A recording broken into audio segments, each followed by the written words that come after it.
मैं सुनील जी आपके पास आपका पहला रिएक्शन, क्योंकि कमेटी फॉर्म हो गई है और अगर प्रेस कॉन्फ्रेंस आपने भी वॉच की हो तो एक चीज अच्छी हुई, सबने आके बहुत जोर से कहा कि सीट को लेके कोई दिक्कत नहीं है। इस बात को सबसे जोरदार ढंग से केजरीवाल साहब ने कहा, जिनके ऊपर बार बार उंगली उठाई जाती थी कि भाई इनका और कांग्रेस का बनेगा नहीं, इनका और कांग्रेस का बनेगा नहीं। और एक मैसेज इस मीटिंग से जरूर गया कि सबने कहा कि भाई सीटें 19-20 भी हमें हो जाए, हमारे अगर सीट का हमारी दृष्टि से कुछ नुकसान भी होता है तो हमें उसमें कोई दिक्कत नहीं है, क्योंकि सबकी एक ही इच्छा है कि विपक्ष का एक गठबंधन इंडिया जो है वो जीते। और एक बात पे मैं जरा आपका और वो कर दूं, राहुल गांधी ने जो एक बात कही कि यहाँ पे जो स्टेज पे ये 60% हिंदुस्तान के वोटरों को रिप्रेजेंट करते हुए लोग बैठे हैं यहाँ, उस पर भी मैं एक आपकी टिप्पणी चाहूंगा, क्योंकि वही मोदी जी को थोड़ा बेचैन भी कर रही है। अनम्यूट कर लीजिएगा भाई साहब। धन्यवाद आनंद जी। जी। जो कोऑर्डिनेशन कमेटी बनी है वो पूरी तरह से कंप्लीट है।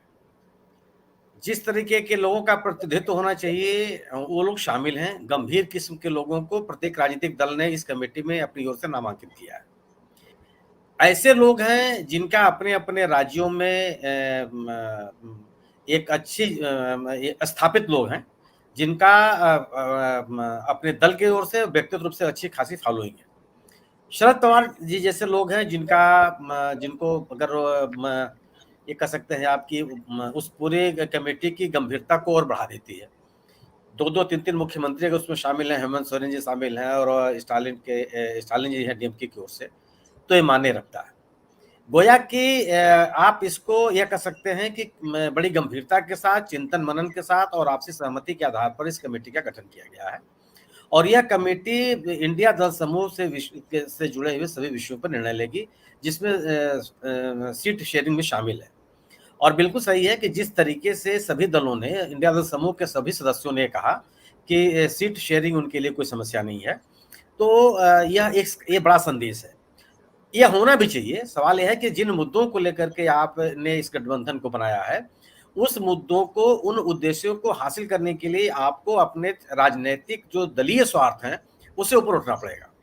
अगर आप कहते हैं कि लोकतंत्र खतरे में है, अगर आप ये कहते हैं कि संविधान को बचाना है, अगर आप ये कहते हैं कि संघीय ढांचे को बचाना है, अगर आप ये कहते हैं कि लोगों की व्यक्तिगत स्वतंत्रता को बचाना है, तो आपको ढेर सारे समझौते करने पड़ेंगे अपने इस लड़ाई में और अपने साथ लोगों को जोड़े रखने के लिए। और ऐसा कोई विभिन्न राज्यों में कोई ऐसी स्थिति नहीं है। केवल यह है कि आप 2 सीट ज्यादा लड़ेंगे या 2 सीट कम लड़ेंगे, और केवल बातों को समझना है, क्योंकि कोई ये स्थिति नहीं है। हर राज्य में हर राजनीतिक दल की राजनीतिक ताकत का अंदाजा ऑन रिकॉर्ड है, ब्लैक एंड व्हाइट है कि पिछले चुनाव में कौन सा किस राजनीतिक दल को किस संसदीय क्षेत्र में कितने वोट मिले थे, कितने वोट नहीं मिले थे। तो इतना बड़ा मुद्दा ये नहीं है। केवल ये है कि ये अपने मन को बड़ा करना है कि हम ये चीजें छोड़ सकते हैं, इन चीजों पर अपने सहयोगी दलों के साथ चुनाव लड़ सकते हैं। तो सीट शेयरिंग का कोई बहुत बड़ा इशू बनना नहीं चाहिए। और जिस आक्रामकता के साथ ये आगे बढ़ रहे हैं और जिस विश्वसनीयता के साथ आगे बढ़ रहे हैं, इसमें यह अपेक्षित भी है। कोऑर्डिनेशन कमेटी के साथ साथ जिन अन्य कमेटियों की जिसकी चर्चा आपने की, उसमें सबसे आवश्यक चीज ये है कि इस दल समूह से बोलने वाले निश्चित लोग होने चाहिए, जो केवल वही जो बात कहनी हो केवल उन्हीं के मुंह से निकले और यह माना जाए कि अधिकृत रूप से यही बात करने वाले लोग हैं। इस समय आवश्यक है, क्योंकि जो सत्तारूढ़ दल है और वह ये लगातार कोशिश कर रहा है कि इंडिया दल समूह की विश्वसनीयता को खारिज किया जाए और कंट्राडिक्टरी बातें लोगों के सामने रखा जाए कि इस समूह के विभिन्न दल या अलग अलग दल इन विभिन्न विषयों पर अलग अलग राय रखते हैं। और यह इस बात को फैला करके ये जो सत्तारूढ़ दल इनकी विश्वसनीयता को कम करने की कोशिश करेगा, इसका ज्यादा नुकसान होगा। आवश्यक है ये कमेटी बन गई, इस कमेटी अपना काम करेगी और संगठन दल समूह से की तरफ से वक्तव्य देने के लिए लोग अधिकृत किए जाए।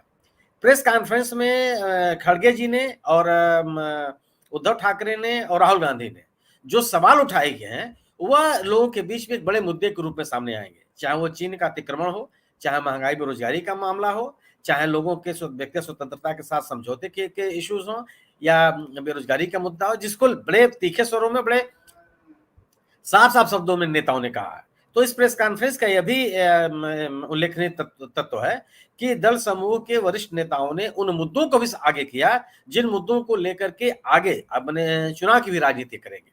जी मैं सुनील जी आपके पास जरा एक दो चीजें और पूछ लूं। सुनील जी, एक चीज तो ये बताइए कि मतलब ये सब लोगों की उम्मीद है, जैसा प्रोफेसर अखिल भी कह रहे हैं कि मोदी जी कुछ अप्रत्याशित, कुछ विस्फोटक निर्णय लेते हैं, लेकिन कई बार वो विस्फोटक निर्णय ऐसे लेते हैं कि जिसकी कॉस्ट पूरे राष्ट्र को चुकानी पड़ती है। नोटबंदी उनका विस्फोटक निर्णय था, उससे आज तक हम लोग नहीं उबर पाए। थाली बजाना और ये सब उन्होंने कोरोना में मालूम नहीं क्या क्या किया, कितने लोगों की जान की आहुति देनी पड़ी। फिर 370 वो हटा दिए, देश में कुछ भी हो गया हो। कश्मीर वालों से पूछिए कि वहां की क्या हालत है, आज तक इलेक्शन नहीं करा रहे हैं। और किसान बिल, मैं अंतिम बात इसलिए कहूंगा, किसान बिल भी विस्फोटक निर्णय था। 700 से ज्यादा किसानों ने शहादत दी। आज की मतलब मैं सिर्फ इसलिए कह रहा हूं कि विस्फोटक तो ले लेंगे निर्णय, लेकिन उसकी कॉस्ट शायद ये देश बहुत बड़ी कीमत चुकाएगा। एक तो मैं आपसे इस पे एक समझना चाहता हूं कि इसकी ये विस्फोटक निर्णय मोदी जी ले लिए, लेकिन एट हुज कॉस्ट? क्योंकि ये अभी भी क्लियर नहीं है कि वो 18 से 22 क्या करेंगे। ये मतलब संसद बुला ली गई है और कोई पूछ भी नहीं रहा है कि भाई करोगे क्या। सुनील जी। नहीं, वो उनका जो भी एजेंडा हो, मैं तो ये भी मैं कई बार सोचता हूं कि मान लीजिए प्रधानमंत्री जी कुछ विस्फोटक करना चाहते होंगे, तो क्या विपक्ष केवल सत्यनारायण की कथा सुनने जाएगा वहां, हाथ रख करके कुछ नहीं करेगा? ये जो अडानी की रिपोर्ट आई है उस पर हल्ला गुल्ला नहीं मचाएगा, वो उस पर सवाल नहीं उठाएगा। विपक्ष क्या करेगा? सवाल है कि उनके मन में जो कुछ मैं मान के चल रहा हूं कि केवल ये नए संसद भवन के उद्घाटन का एक अवसर की तलाश है, उस नए भवन का। और अगर अधिक से अधिक, क्योंकि बाकी जितनी चीज बातें हो रही हैं, अगर आप कहिएगा कि वन नेशन वन इलेक्शन, ये इतनी जल्दी संभव नहीं है। क्योंकि पिछली बार आप याद कीजिए 2018 का विधि आयोग का अनुशंसा, उसने कहा था कि 5 संविधान संशोधन करने पड़ेंगे आपको। क्या वो संभव है? और क्या राज्यसभा उसके लिए तैयार हो जाएगी? एक राजनीतिक दल इसके पक्ष में नहीं है। आप याद कीजिए 2019 में प्रधानमंत्री जी ने एक बैठक किया था, उस बैठक में कितने राजनीतिक दल गए थे? कोई नहीं गया। जो लोग गए उससे भी शिखर का कोई व्यक्ति नहीं गया था, सबके प्रतिनिधि शामिल हुए। तो कोई राजनीतिक दल नहीं चाहता। राज्य सरकारें जो हैं उनकी स्थिति आप देख लीजिए, राज्य सरकारों में से 11 राज्य सरकार तो इंडिया दल समूह के साथ घूम रहा है, तो कहां से कर देगा उनका समर्थन? तो मुझे नहीं लगता कि वन नेशन वन इलेक्शन वाली जो बात है वह बहुत प्रैक्टिकल बात होगी, एक माहौल बनाने की कोशिश। क्योंकि बीजेपी खुद भी कभी इस पर गंभीर नहीं रही। 2014 के इनके इलेक्शन मैनिफेस्टो में था ये, 2014 से आज 2023 में लोग बात कर रहे हैं। क्या किया आपने? जब आपकी स्थिति एक थी कि सरकार अब में के लिए आपने घोषित नहीं कर पाए। गुजरात का इलेक्शन की डेट एक बार डिक्लेयर हुई, हिमाचल के इलेक्शन एक बार में डिक्लेयर हुई। जो विभिन्न राज्यों के चुनाव भी विभिन्न चरणों में होते हैं, कई चरणों में होते हैं, उन चरणों को कम करने की कोई कोशिश आपने नहीं की। कौन सा तर्क दे सकते हैं आपकी इलेक्शन के पैसे को खर्च कम करने के लिए, व्यय को कम करने के लिए आपने प्रयास किया? मुझे तो नहीं लगता पूरे 10 साल में कोई ऐसा प्रयास हो। यूपी का चुनाव स्टेज बाय स्टेज बढ़ता चला गया, पश्चिम बंगाल का चुनाव स्टेज बाय स्टेज बढ़ाते गए आप, गुजरात का चुनाव आप कई चरणों में कराने लगे। मतलब एक राज्य में एक चरण में चुनाव हो जाए, ये तक आपने पिछले 10 साल में कोशिश नहीं की। तो यह तर्क तो बात नहीं समझ में आता कि चुनाव के व्यय को कम करने का तर्क जो है बड़ा भारी है, और इसको लोग स्वीकार कर लेंगे। तीसरी जो बात कही जा रही है कि जो ये जातिगत आरक्षण को लेकर के इंडिया दल समूह ने एक माहौल बनाया हुआ है, उस माहौल को प्रभावित करने की कोशिश कर सकते हैं। मुझे लगता है कि यह भी संभव नहीं होने वाला है, क्योंकि मोहन भागवत साहब एक तरफ ये कहते हैं कि आप जाति भावना छोड़ करके हिंदू बन जाइए। तो अब अगर वो हिंदू ध्रुवीकरण की बात करेंगे तो वह जातीय भावना क्यों भड़काने लगेंगे, या जातीय गर्व का एहसास लोगों को क्यों कराने लगेंगे? ये बात मुझे नहीं समझ में आती कि भारतीय जनता पार्टी की जो अपनी कार्यशैली है उसमें जाति भावनाओं को महत्व देने का ये प्रयास करें, क्योंकि ये जातियों को खत्म करके केवल हिंदुत्व को आगे करने की बात करते हैं। अगर कुछ लोग कह रहे हैं कि जो महिला आरक्षण बिल है उसको आगे बढ़ावें, तो अगर आप उसको आगे बढ़ाते हैं तो यूपीए के खाते में चला जाएगा। क्योंकि यूपीए, अगर आप याद कीजिए, यूपीए ने राज्यसभा से इसको पारित करा लिया था। राज्यसभा से अगर कोई बिल पारित हो गया तो वह अभी तक जीवित है, गोया कि उसमें कुछ नहीं हो सकता। अगर आप इसको पारित करवाते हैं तो यूपीए की उपलब्धि मानी जाएगी, आपकी नहीं उपलब्धि मानी जाएगी।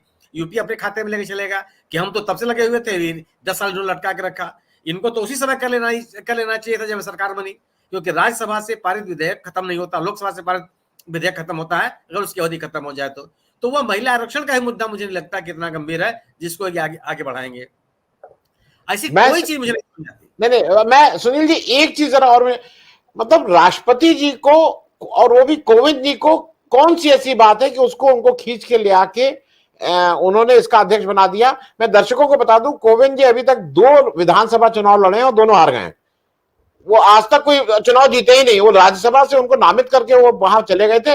चुनाव की जहां तक बात है, कानपुर में घाटमपुर से और एक और झुल्ली कहीं से 2 जगह से वो चुनाव लड़े और दोनों हार गए। तो ये उनका कुल चुनावी वो है कि जिसको वो अब इस देश की उस कमेटी को वो करेंगे जो लोकसभा विधानसभा का, उनको बीच में लाने की सुनील जी क्या जरूरत थी? जरा मैं उसको भी समझने की दृष्टि से कह रहा हूं। वो केवल मुझे लगता है कि एक दलित चेहरे को सामने रखना, अगर खड़गे जी के लिए, खड़गे जी के अगेंस्ट, खड़गे जी काउंटर करने के लिए। लेकिन दोनों में फर्क क्या है? खड़गे जी का जो संसदीय अनुभव है वह आज की तारीख में हिंदुस्तान के किसी नेता के पास नहीं है। निर्विवाद नेता है, एकदम जमीन से उठ करके आगे बढ़े हैं।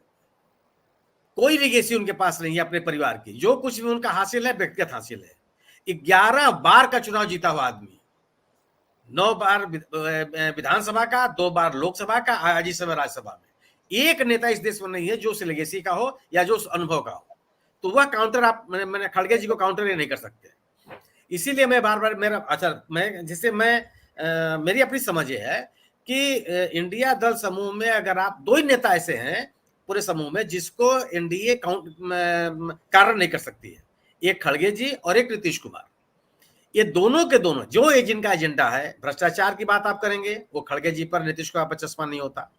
आप वंशवाद की बात करेंगे, इन दोनों नेताओं पर चश्मा नहीं होता। आप तुष्टिकरण की बात करेंगे, वह नेताओं पर चश्मा नहीं होता। आप किसी तरह का कोई ही बात कर, और ये दोनों नेता एक ऐसे हैं जिनका इस देश के सभी राजनीतिक दलों में, चाहे वो वामपंथी हो, चाहे वो दक्षिणपंथी हो, चाहे वो मध्यकालीन हो, चाहे आधुनिक कालीन हो, सभी नेताओं से उनके संपर्क है, संवाद है, बेहतर संवाद है। खड़गे जी के मैं व्यक्तिगत रूप से मानता हूं कि खड़गे जी का संयोजक होना इम्प्रैक्टिकल मैं मानता हूं कि एक बड़ी पार्टी के राष्ट्रीय अध्यक्ष है।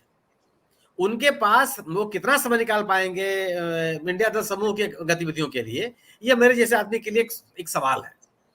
जबकि नीतीश कुमार जी अपनी राज्य सरकार का काम काफी हद तक तेजस्वी को सौंप चुके हैं। जनता दल यूनाइटेड का जो सांगठनिक काम है वो ललन सिंह जी को दे चुके हैं।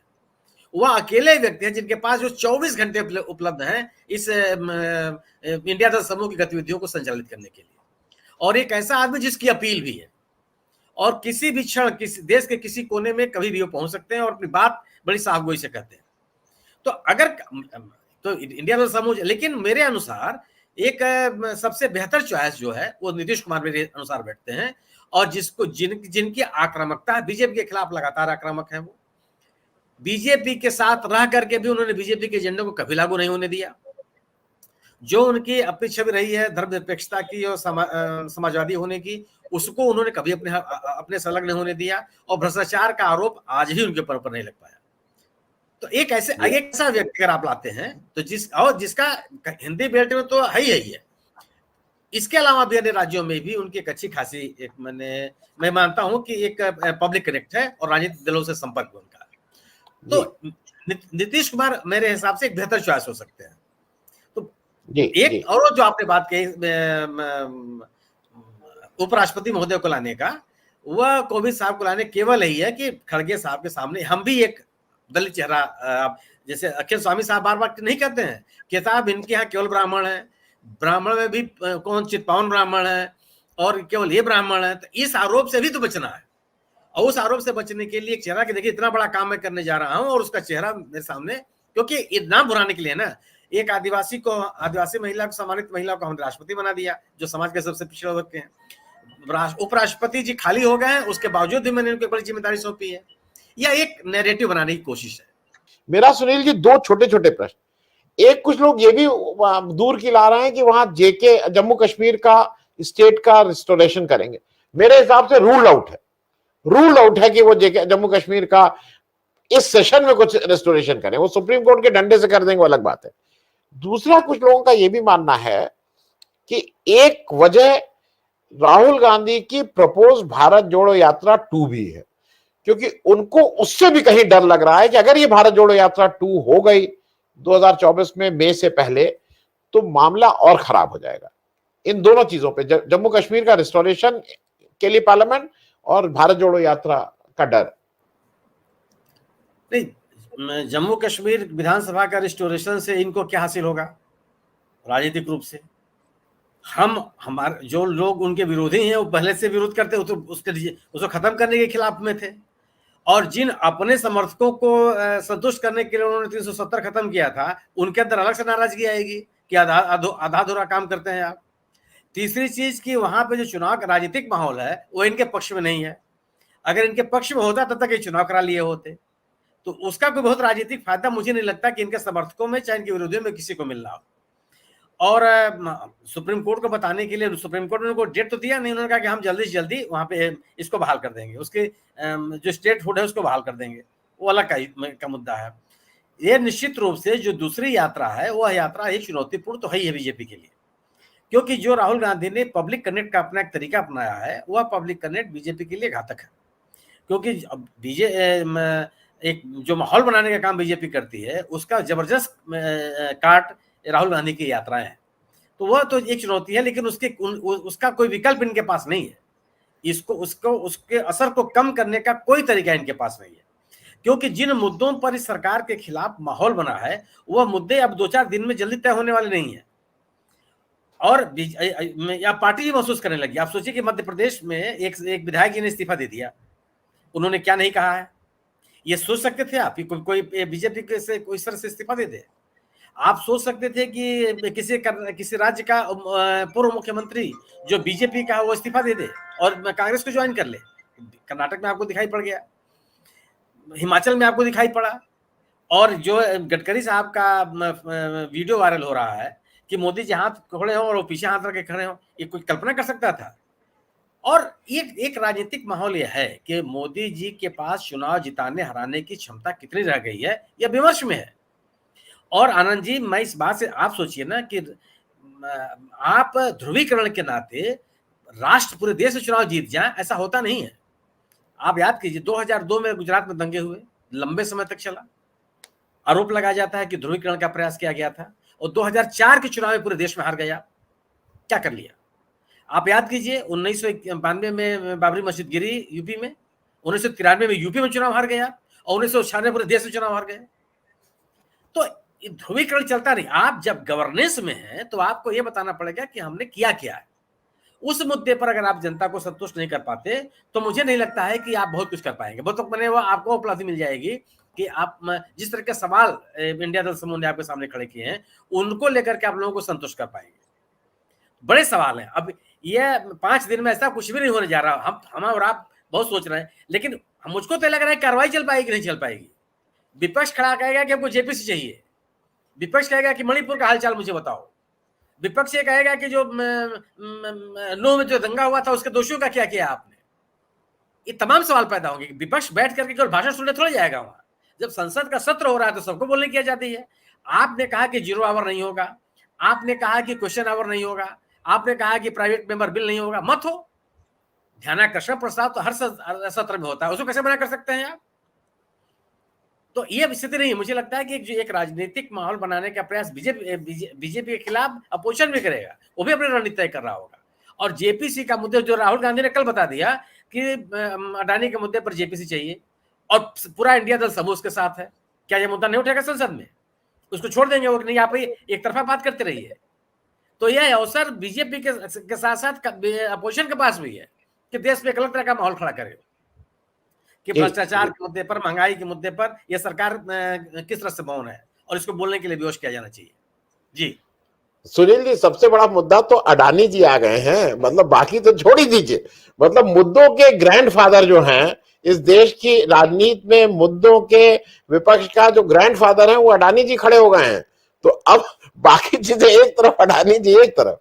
तो मुझे लगता है मुद्दे तो बहुत हैं और मुझे लगता है अडानी जी को थोड़ी राहत मिली होगी इंडिया की मीटिंग से और इन सब से, लेकिन वो राहत, कुछ लोगों का ये भी मानना है कि उससे ध्यान हटाने के लिए ये सब किया जा रहा है, क्योंकि जैसा आनंद जी आज के इंडिया दल समूह के प्रेस कॉन्फ्रेंस में राहुल गांधी ने अडानी पर गंभीर हमले किए हैं। हाँ, पूरे मुद्दे को उठाया। अकेला व्यक्ति कंसिस्टेंटली इस बात को उठा रहा है, और मेरे ख्याल में बहुत से हिंदुस्तान के बहुत से पढ़े लिखे लोग के मन में राहुल गांधी के लिए इज्जत इसलिए बढ़ गई है कि एक व्यक्ति इस पूंजीपति जो हमारे पूरा सिस्टम बन गया है उसके खिलाफ जीरो टॉलरेंस के साथ खड़ा हुआ है, कोई नो कंप्रोमाइज। आनंद जी आपका अनुभव बहुत अच्छा है। आप पिछले पूरे 10 साल का यूपीए की सरकार का बता दीजिए, एक फोटो आप नहीं खोज सकते हैं कि देश का कोई बड़ा पूंजीपति मनमोहन सिंह के घर के कालबेल बजा रहा हो। इस देश का कोई बड़ा पूंजीपति 10 जनपद में जाकर के, ठीक है लोगों सब रहे हैं, लेकिन उनके प्राइवेट जेट में घूम रहे हो मनमोहन सिंह और सोनिया गांधी या राहुल गांधी या पहले राजीव गांधी। एक शिष्टाचार होता था और उस शिष्टाचार का पालन इन नेताओं ने किया। देश की आजादी के नायक जो रहे हैं वो जो मूल्य लेकर के आगे बढ़ते हैं उन्होंने इसका पालन किया है। मनमोहन सिंह को की विदेश यात्राओं में मैंने देखा है कि कोई बड़ा पूंजीपति उनके साथ साथ उनको गाइड कर रहा हो।